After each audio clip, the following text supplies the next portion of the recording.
you for joining us today and welcome to my sewing room. I have been so excited about this show today because it really is one of my very favorite things to do. I will just call this show the Bow Show. Making lace bows is easy and fun. This is one of my favorite little dresses made of pink organdy, silk ribbon embroidery down the front, and look here on the skirt of this lovely pink organdy dress are some wonderful little tied bows, and I'll show you how easy it is to make those little bows. Another lovely garment, this lovely little dress, has a little flip-flop bow right up here on the top. And you remember we've learned how to make scallops. Can you see the beautiful scallops coming down the skirt of this dress? And the little flip-flop bow just finishes it off. Bows are not just for little girls either. This lovely, very tailored blouse, very tailored in the front, has the sweetest little delicate bow tucked right up here on the back yoke, and that also is a flip-flopped bow, a very easy bow to make. You can be as tailored or as dressy as you want to. This lovely little print has a collar, an organdy collar, with the sweetest flip-flop bows on it, along with some diamonds too. A nice look for the older girl. Something pretty to sleep in for you maybe? Well, we have it right here. This lovely lady's gown with the puffing, all of these techniques you already know how to do.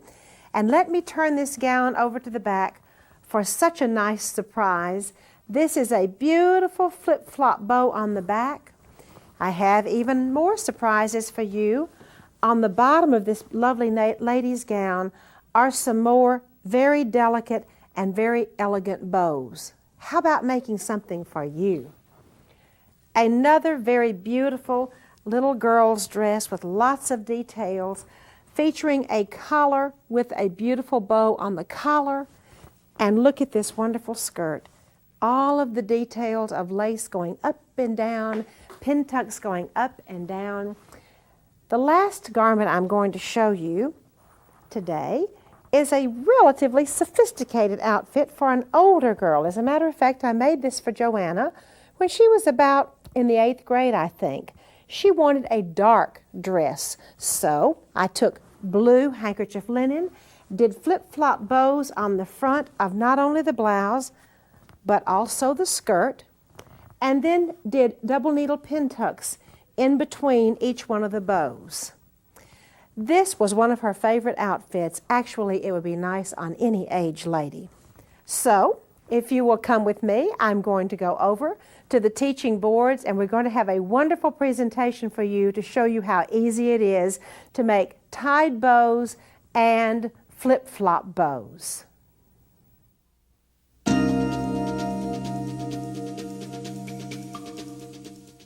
It is so easy to make a flip-flopped lace bow. Draw on your 2 squares. Bring your lace over, put a pin at the bottom, and here's where the name flip-flopping came from. Simply flip-flop it up, put another pin right here, then simply flip-flop it on around, and put another pin right here, and so goes all the way around this part of the bow. Moving over, I want to show you how it looks after the bow is completely flip-flopped. But you know something? A bow needs a bow tie. So I have taken a little piece of lace, folded under both ends, and I will remove this piece of lace, bring it up, pin it into my fabric board, and that makes the bow tie. This particular picture shows the laces that have been stitched down. Remember, all you really have to have is zigzag, and then the fabric has been cut away from behind the lace. A tied bow is very easy to make also. I tie the bow, then I have a technique very similar to the flip-flop bow. I simply stick the pins in, shape it around, and right here on this bottom, I'm going to have to pull a string to make it lay down flat. And over here on this side, I've also pulled a string to make that little part of the bow lay down nice and flat. And over here I have zigzagged the bow onto the fabric or onto the blouse or onto the quilt square, and then cut away the fabric from behind the lace sections to make it peekaboo. I would like to show you how to stitch these bows, and I would like to go over and look at our bow section of our beautiful heirloom quilt.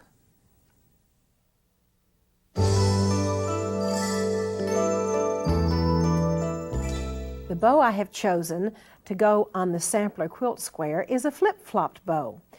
It's a little bit unusual because actually you can see the flip-flop bow that I have just shown you how to make over at the teaching boards, and one of the bow ties comes down to the bottom and one of the bow ties goes up to the top.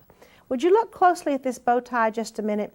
Even the bow ties have a little bit of flip-flopping, and there's just simple zigzagging that goes around the end of both of these bow ties, and of course zigzagging in the center. All right, let's get a little bit more into detail on making wonderful bows for your heirloom sewing.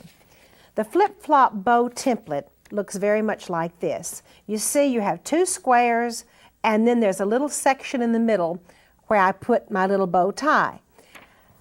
This is a technique on this particular quilt square, which I think is very beautiful. It's flip-flopping. If you will look at the corners here, flip-flopping, flip-flopping. However, it was flip-flopped into a square piece rather than into a bow. In the center of this lovely heirloom quilt square, I have my initials, MCP, which were stitched out of the sewing machine, so it made it very, very easy. But you could put any kind of heirloom embroidery, shadowwork embroidery, or silk ribbon embroidery in the center of a beautiful quilt square like this. The next quilt square, which I'm showing you right here, is a tied bow. Can you see the little knot in the middle? Rather than a little bow tie like I made and put on it, we just tied a little knot. This bow has flip-flopping up and down the bow ties. Both of the bow ties go down on this particular sample. It is already pinned flat. Now you remember, when you pin the bow to the board, before I spray starch it and press it, I stick the pins into the board. But before I can sew it, I must remove it from the board, pin it flat, and then it is ready to go to the sewing machine to be stitched, hopefully with a lovely wing needle entredot stitch. Here is the bow which I showed you originally on our quilt for the show. Pinning the bow all the way around into the pinning board, all the way around. Let me show you another trick. Since I take the iron and press it flat after I put all the pins in, two things are really critical. The first critical factor is to have your pins laying down at this kind of an angle rather than sticking the pins straight up like that. So if I'm going to press it while it is still on the board, in other words, take my iron and go steam, steam, pressing right on top of the pins, it's really critical that they be at this angle. Now look, if I'm going to put an iron, a hot iron, right down on top of pins, it is also very critical that these little heads on the pins be glass and not plastic. There are two types of pins which I use for lace shaping on a board. My favorite type, and I believe the most important type of pin, is a glass head pin. The other type that you can use, if you will look at these pins right here, this is just a little iris pin, a metal pin. Those are okay except for one problem. If I'm going to shape a lot of bows or a lot of hearts or a lot of something else, and I stick these pins in, it absolutely pokes a hole in my finger. So that is not the best kind to use. Remember, glass head pins, put your pins in at an angle. And why do you put the pins in at an angle? Because when this iron goes right on top of this and steams it, then you will need to be sure that the pins don't stick straight up. It wouldn't work too well. Okay, I have this particular bow all ready to go under the sewing machine, and I'm so fortunate because I do have a machine that makes the lovely wing needle entredot, so let me slip it under here. Now, where do I begin sewing on a lace-shaped bow? Well, the answer is it's a little like the 600-pound gorilla. Just anywhere you want to begin sewing will be fine. So I'm going to lower the presser foot. I guide, when I do wing needle entredo, which is what I'm going to do today, I guide the center of the lace, in other words, the heading of the lace, where those little strings run right on the outside, and the center of the presser foot. Wing needle entredo stitching is so much fun, and I really go as fast as it will go. Now, when stitching around a bow, I need to press the little one stitch pattern so my stitch will stop exactly when the stitch is finished. And I know exactly how to turn the corner to make a perfect corner every time. Don't forget to remove your one pattern button if your machine has one of those features. If it doesn't, you just stitch a regular zigzag. Now I'm coming into a corner again, so I'll press that one stitch, and it will all of a sudden stop. And now I'm going to veer around the corner and stitch again, and I really, you see, I forgot to take off that button, so it stopped again. So I removed the button, and here we go, just doing entredo stitching all the way around this beautiful flip-flop bow. I would like to show you, I'm going to go back over to the teaching boards to show you how to do a flip-flop bow on an elegant lady's blouse. This particular blouse I think is very beautiful. It's in a dusty Swiss batiste. It buttons up the back, has a lovely collar around the front, has a beautiful flip-flop bow, and ecru laces which travel around to meet the bow, and then gathered lace edging. To me, this is a lovely way to make a very beautiful outfit for a lady. How do I make this? This is the particular collar of the blouse when it's plain. Here is the template to make the flip-flop bow, like I showed you how to make just a few minutes ago. This flip-flop bow is a little bit different. Let me show you how. In this case, I flip-flop the lace, shape them on a fabric board, sticking the pins into the board. Then I put them on top of double needle pin tucks. This is what makes that beautiful bow on the front of this blouse that has the bow with the double needle pin tucks in it. Now, after stitching the laces down to the double needle pin tucks on the inside only, I lift the lace, trim away all of this excess pin tuck, take my little bow, then take the bow, the trimmed bow, over to the center of the collar and stitch the trimmed bow onto the center of this lady's collar. That gives you a little bit different idea, a little bit different technique when you stitch the bow on the pin tucks and then take this particular piece over to attach it to the collar. Any way you attach it is absolutely all right. And I'll tell you what, make some bows, put it on yourself, on your little ones, and just be ready for the compliments. I know very few people in the whole world who don't get happy when they see a bow.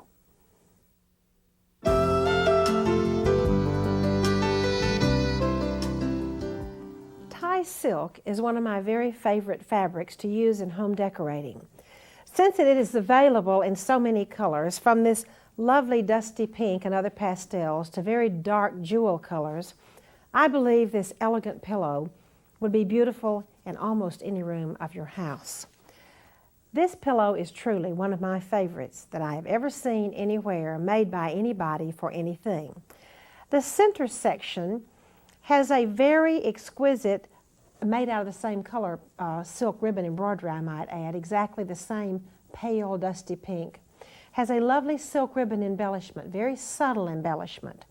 The little bow that slips through the pillow is embellished with a lovely English beading, which comes around the edge of the bow, and has a flat ecru French lace that finishes the edge and is slipped right through this elegant little silk ribbon trimmed bow right here. There is a lovely French lace edging around the edge, and this puffy cording around the edge is really something nice, and I would like to show you how to make this. This pillow, by the way, is very easy to make. The back is just a simple envelope closing on the pillow. To make the pillow, to begin to make this pillow, I make the little bow tie piece first and stitch it down. Now, if I am going to put silk ribbon embroidery or whatever on the bow tie, naturally I will do that before I stitch it down to the front of the pillow. Take your cording pieces, your fat cording I might add, run 2 rows of gathering in the cording on each side. This is, maybe 6 or 7 inches wide. The puffing that puffs up that wonderful corded edge, fat corded edge, comes right in here, bring it over, put it on the edge of the front of the pillow and stitch it on just like you would a ruffle. And then when it's stitched on, your fat puffing will be right there. Then, when I make the pillow, the bow that goes to the front of the pillow, put all of the embellishment on it, simply slip it in through the little bow in the middle, slip it in through the little bow in the middle, and I have it pinned right here, and then open it up like so, and then tack it. Then this elegant pillow, very simple to make, will be yours in any color for the room in your house of your choice.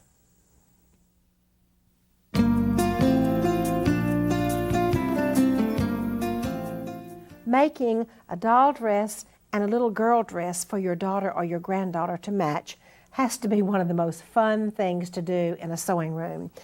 The little pink dress I showed you on the front of the show is a little girl dress made to match this little doll dress I have right here.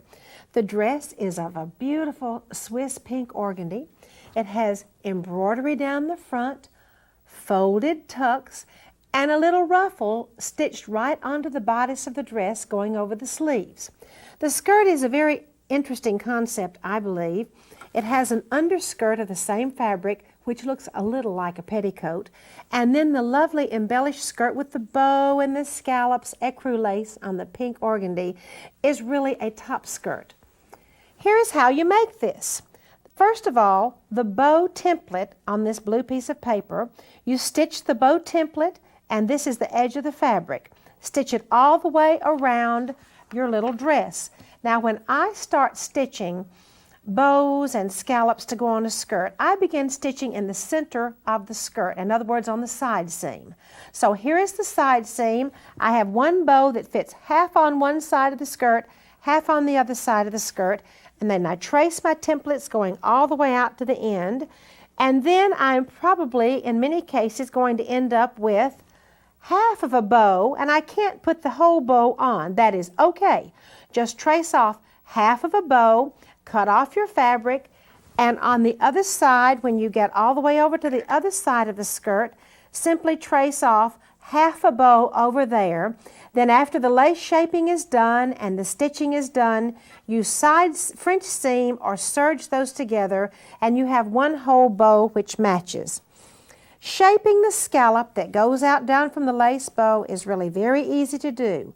Once again, you pull your laces down with glass head pins, pull them down, pull the scallop down all the way around, come around where the bows peek up into the little bow positions, pin them, pull the laces.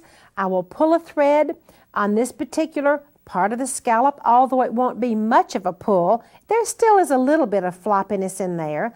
So I will put a pin under there, pull it, spray starch it and press it, come all the way up into this bow, get the bows flip-flop down, and then start again on the next scallop. Then put an iron on top of it to steam it a little bit right on top, and then remove the pins, pin it flat, and remove it from the board. This, by the way, is the little underskirt, simply lace edging serged on the edge. After I finish shaping all of the laces and sewing them, then I will pull my gathered lace up to the edge, butt them together, and either wing needle entredot stitch or zigzag them together, and then I will trim away all of this excess fabric at the bottom.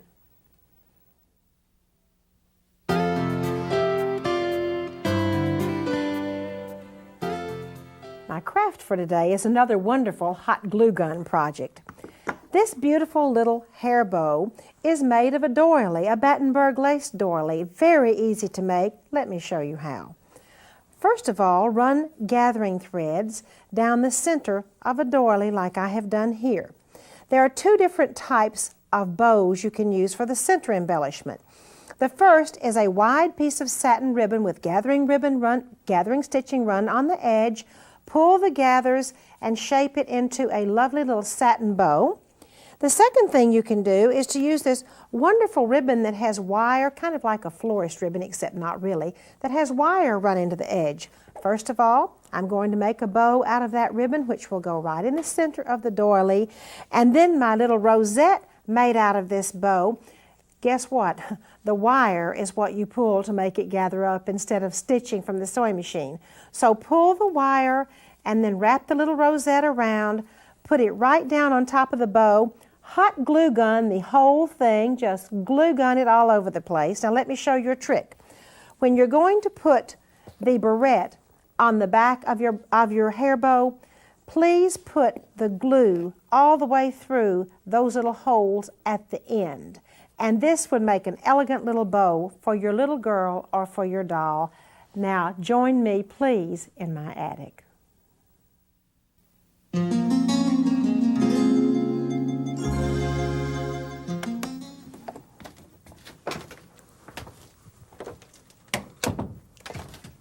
I was so excited about coming into my attic today to share with you the details on one of the most beautiful garments that I have ever seen in my life. This particular dress I purchased at an antique store in Huntsville. As you can see, it has a wonderful, wonderful flip-flop bow on the front with the little ties that come down. It has another beautiful flip-flop bow over here on the sleeve, exactly like the one on the front. The cuffs are absolutely magnificent with tucks and lace, and even the skirt is perfectly beautiful with its wide tucks, folded tucks I might add, and its skinny folded tucks. Joanna, my 18-year-old daughter, thought this dress was so beautiful that she really considered wearing this for her high school graduation. However, the sleeves were a little bit too small. The next garment I'm going to show you is the very first antique flip-flop bow that I ever saw.